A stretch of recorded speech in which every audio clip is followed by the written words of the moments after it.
এ সেটটা কত দেওয়া আছে?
হয়েছে উঠানো।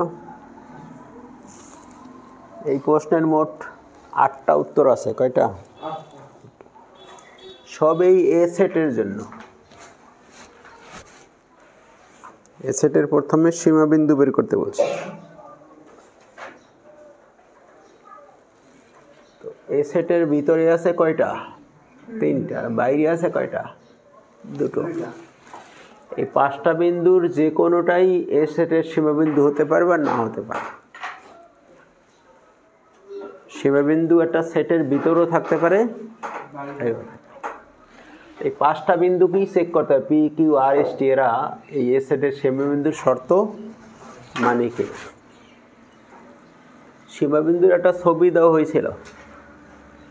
যে বিন্দুটা সীমাবিন্দু হবে সেই বিন্দুকে ধারণকারী প্রত্যেক খোলা সেট ওই বিন্দু ছাড়া এ সেটের কমপক্ষে একটা বিন্দু ধারণ করতে হবে। বুঝেছেন না শর্ত? সূত্রটা এইভাবে লিখছিলাম, জি বাদ,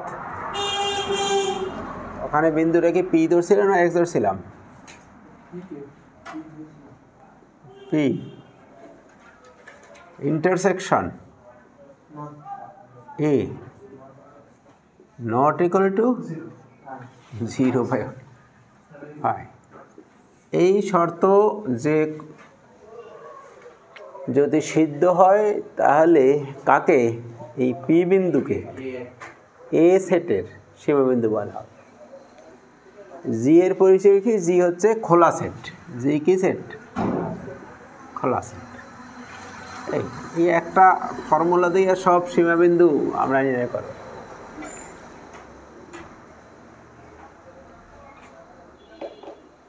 এই শর্ত সিদ্ধ করলে আমরা কি সিদ্ধান্ত নেব? যে পি এর সীমাবিন্দু।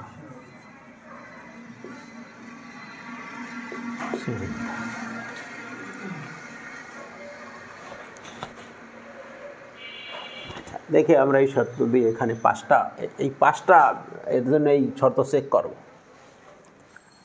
তাহলে নাম্বার 1 সীমাবিন্দু নির্ণয়। সীমাবিন্দু নির্ণয়। প্রথমে পি বিন্দু দিয়ে চেক করি।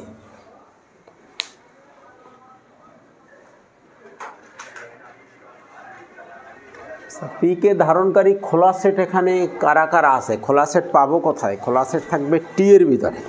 টপোলজিতে খোলা সেট কারা? টি এর সদস্য। তাহলে পি বিন্দুকে ধারণকারী খোলা সেট কি কি আছে এখানে কত?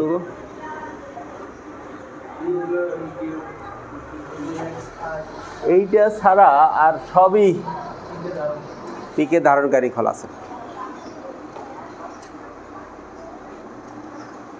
আগে আমাদের খুঁজতে হবে পিকে ধারণকারী। এই খোলা সেটের প্রত্যেকেই পি ছাড়া এর আর একটা বিন্দু ধারণ করে।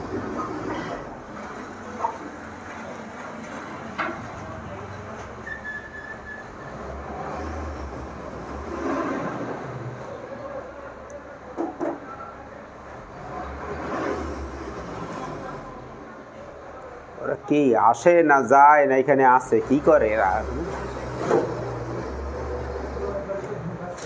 হ্যাঁ না তাহলে অবস্থা হবে কতই করে।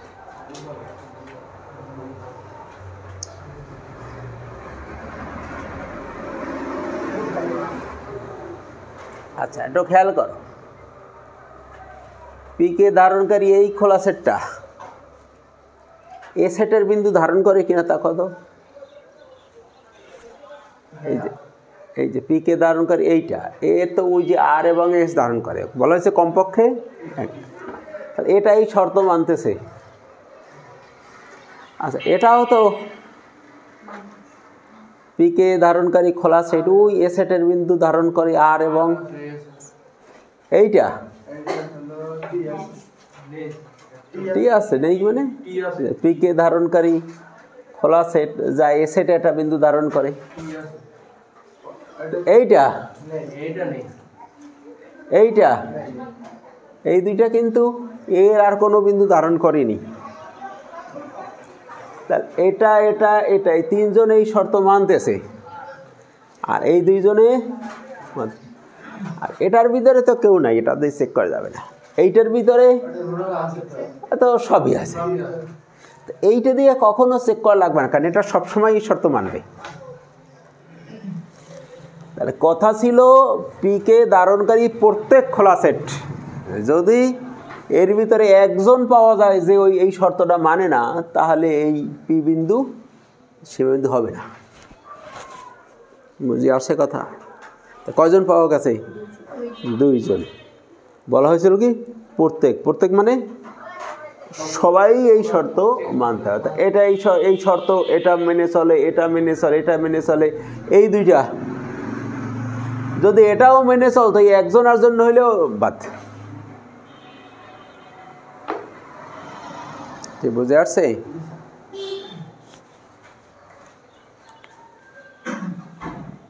তাহলে পিকে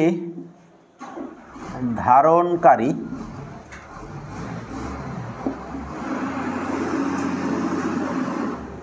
একটি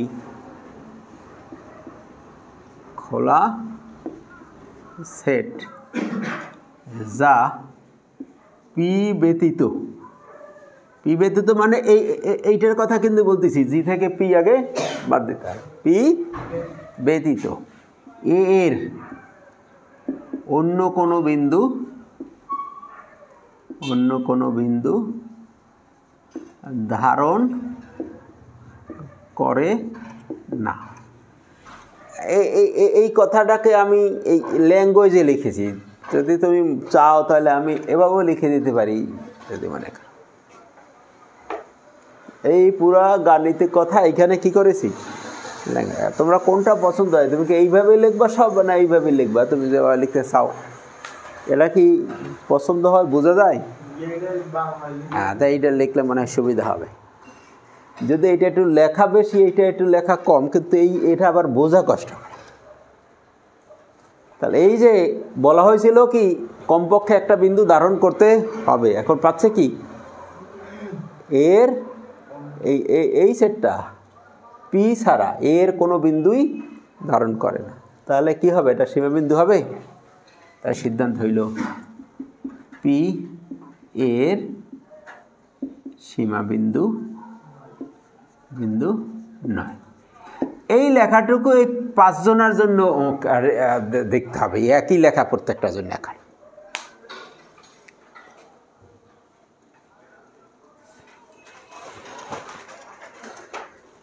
আচ্ছা, কিউ দিয়ে আমরা একটু টেস্ট করি।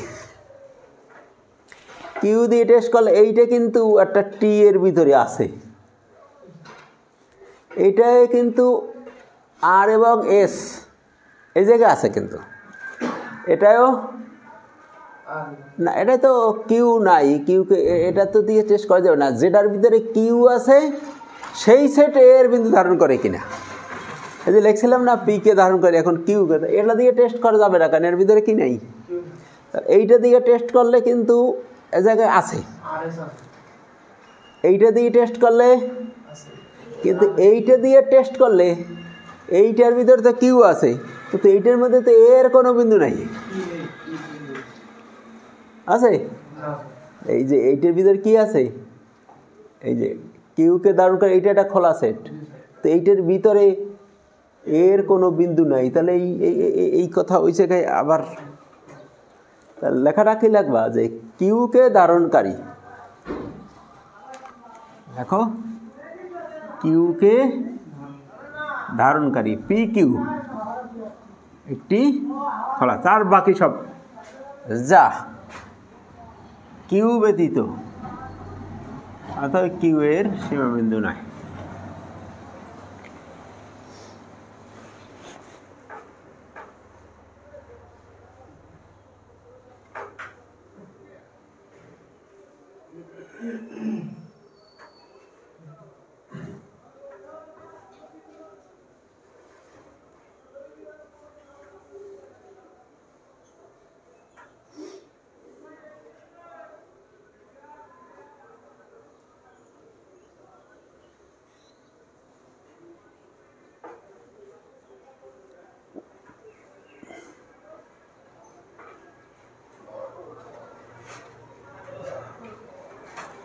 আচ্ছা, এইবার আসি আমার আর কে ধারণকারী খোলা সেট আগে ঠিক করো, কি কি আছে এখানে। এইটা আছে, এইটার ভিতরে কি এর কোনো বিন্দু পাওয়া যাচ্ছে? এস আছে। এইটার ভিতরে কি আরো একটা আছে আর কে ধারণকারী খোলা সেট, যেখানে সীমাবিন্দু হবে সেটা তো সবগুলোরই, এটা সবসময় শর্ত মানবে। তা দেখো আর কে ধারণকারী খোলা সেট এইটা, আর কি এইটা, আর এদের প্রত্যেকেই এর বিন্দু ধারণ করে, তাহলে আর একটা সীমাবিন্দু দেখো, এইটাই আর ছাড়া এই এস, এইখানে এটা এর এস পাওয়া যাচ্ছে, এইটা আর ছাড়া কি পাওয়া যাচ্ছে? এস। আর এটার ভিতরে আর ছাড়া সবই আছে, এস আছে, টি আছে, সব আছে, সব আছে এটার ভিতরে, আর ছাড়া এস টি, এটার ভিতরে সব বিন্দুই আছে। তো এইটা লেখাটা কিন্তু কি হবে একটু, এইটা তো সীমাবিন্দু না থাকলে, আর সীমাবিন্দু হলে আবার লেখা হয়। আর কে ধারণকারী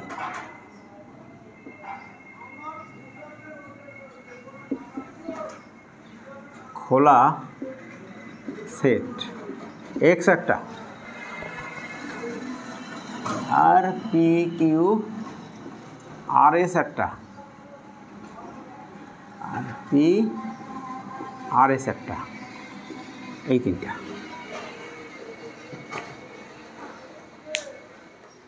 এদের ভিতরে কি আর ব্যতীত এস এর বিন্দু আছে? আছে, প্রত্যেকের মধ্যেই আছে। হ্যাঁ, আছে তো, যাদের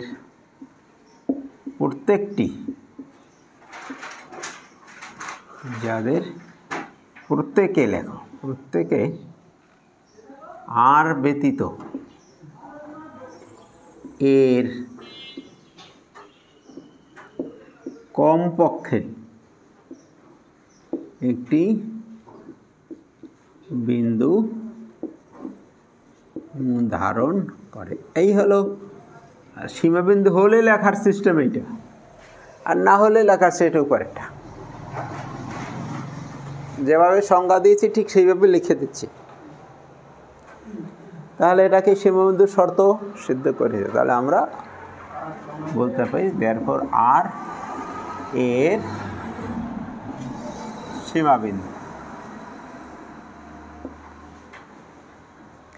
তিনটে টেস্ট হয়ে গেল।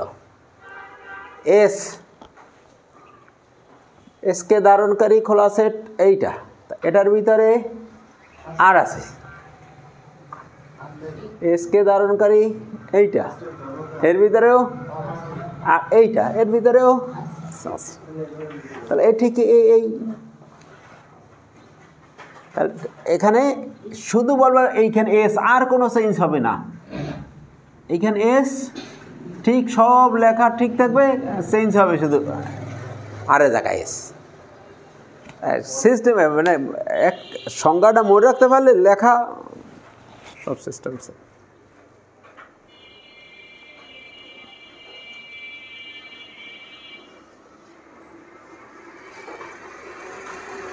তাহলে শুধু এস, আর এর জায়গায় এস বসাই দাও, আর কোনো কিছু চেঞ্জ নাই।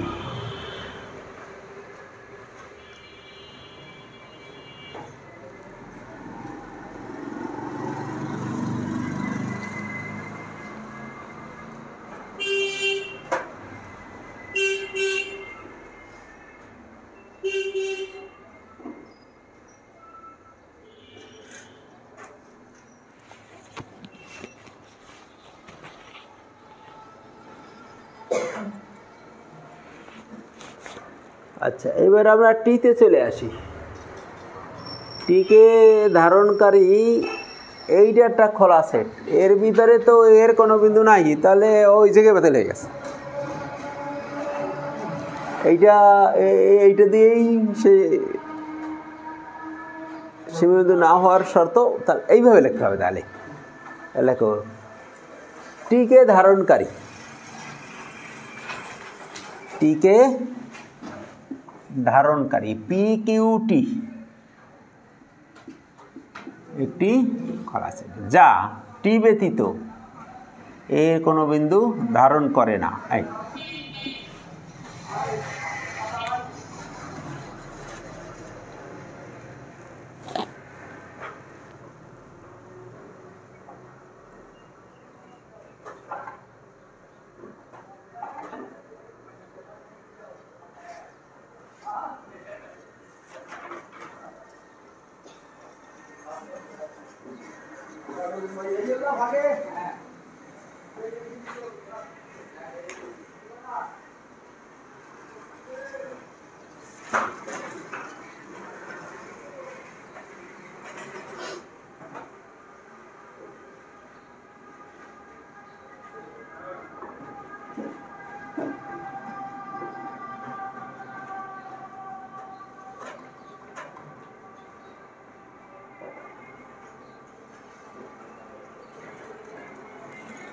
আচ্ছা, তাহলে সীমাবিন্দুর শেষ হয়ে গেছে না? 5টা টেস্ট হয়েছে না? তাহলে সীমাবিন্দু পেয়েছি কয়টা? 2টো, আর 3টে সীমাবিন্দু। অর্থাৎ আমরা সিদ্ধান্ত নেই দেয়ারফর এর সীমা বিন্দু সমূহ কি কি? আর এবং এস, এই দুটো। বইয়ের লেখা এরকম নাও হতে পারে, কিন্তু রেজাল্ট মনে হয় এরকমেরই।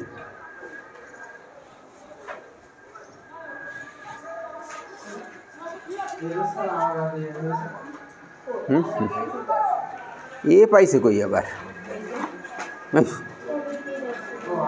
দেখে দেখে বলতেছে, তাই ভুল বলতেছে। না দেখে কি লেখবা আর কি করবা? হ্যাঁ, আরে বাং, এ তো নাই এ জায়গায়, এ আনলা কোত্থেকে তুমি এবার?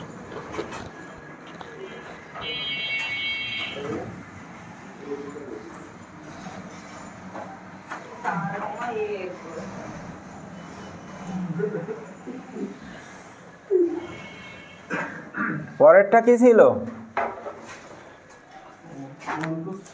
অন্তস্থ বিন্দু নাম্বার 2। অন্তস্থ বিন্দু নির্ণয়।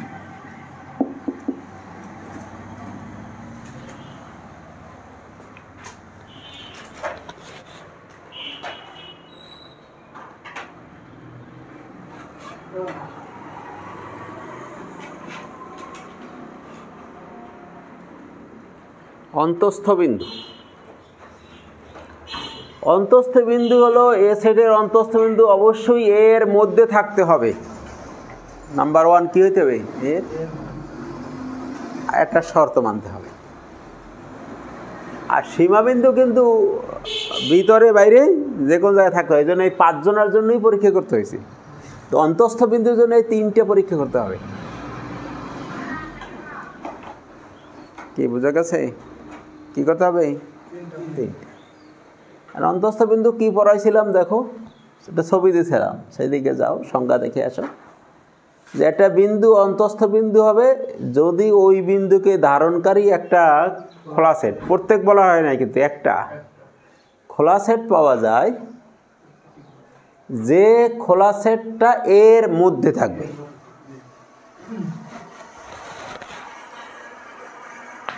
যে খোলা সেট এবং একটা পাইলেই হবে।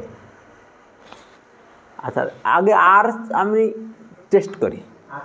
আর কে ধারণকারী খোলা সেট আছে এক্স, এটা কি এর মধ্যে আছে? এক্স বড় না এ বড়? এক্স বড়, তাহলে এর মধ্যে থাকতে হবে, এর ছোট হইতে হবে। আর কে ধারণকারী খোলা সেট এইটা আছে, এটা এর মধ্যে আছে, কারণ এটা তো এর চাইতে তো বড়। আর কে ধারণকারী খোলা সেট পি আর এস, এটা কি এর মধ্যে আছে? এর কি এটা সাবসেট না, কারণ এটার ভিতরে তো এক্সট্রা উপাদান আছে, সেটা কি পি আছে যেটার ভিতরে। তাহলে এটা সীমাবদ্ধ হতে পারতেছে না, কারণ এইটাকে ধারণকারী কোনো খোলা সেট এর মধ্যে পাওয়া যাচ্ছে না। আচ্ছা, তাহলে আর কে ধারণকারী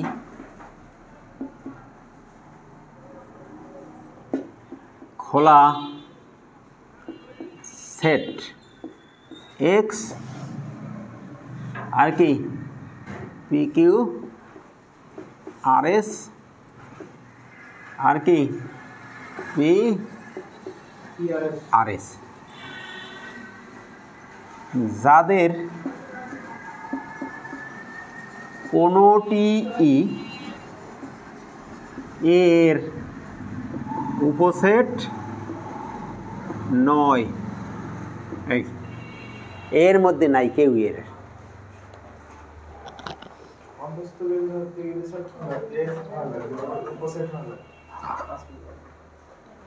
এর উপসেট হওয়া লাগবে। এই যে জায়গায় অন্তস্থ বিন্দু বানাবো তাকে ধারণকারী খোলা সেট এর উপসেট হওয়া লাগবে, এর ভিতরে থাকা লাগবে। তাহলে আমরা আর কে আর এর অন্তস্থ বিন্দু নয়।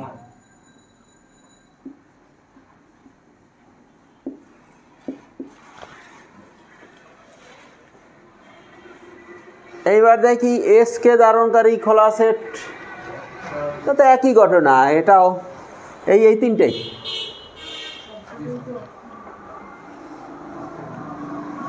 তাহলে কি এস কে ধারণকারী এরাকে এর উপসেট, তাহলে এইটাই রিপিট করো, খালি আর এর জায়গায় এস, আর কোনো চেঞ্জ হবে না।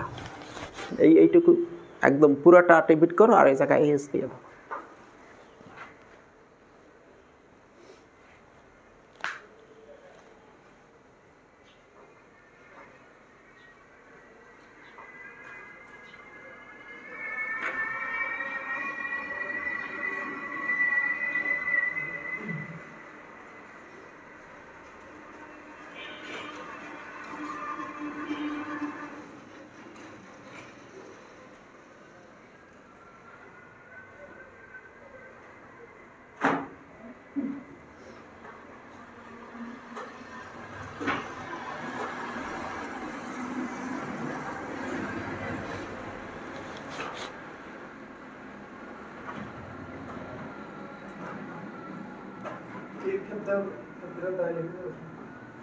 টি এর ক্ষেত্রে কি কি টি এর ক্ষেত্রে খোলা সেট একটা আছে, দুটো আছে। হ্যাঁ, তাহলে একই কথা লেখো, টি কে ধারণকারী খোলা সেট এক্স আর পি কিউটি, এক্স আর কি পি কিউটি, যাদের ওই কোনটি এর উপসেট নয়, অর্থাৎ টি এর অন্তঃস্থ বিন্দু নয়। শিখতে হবে শর্তটা, লেখা তো সব তো একই লেখা, আর অল্প একটু বুদ্ধি জ্ঞান লাগবে।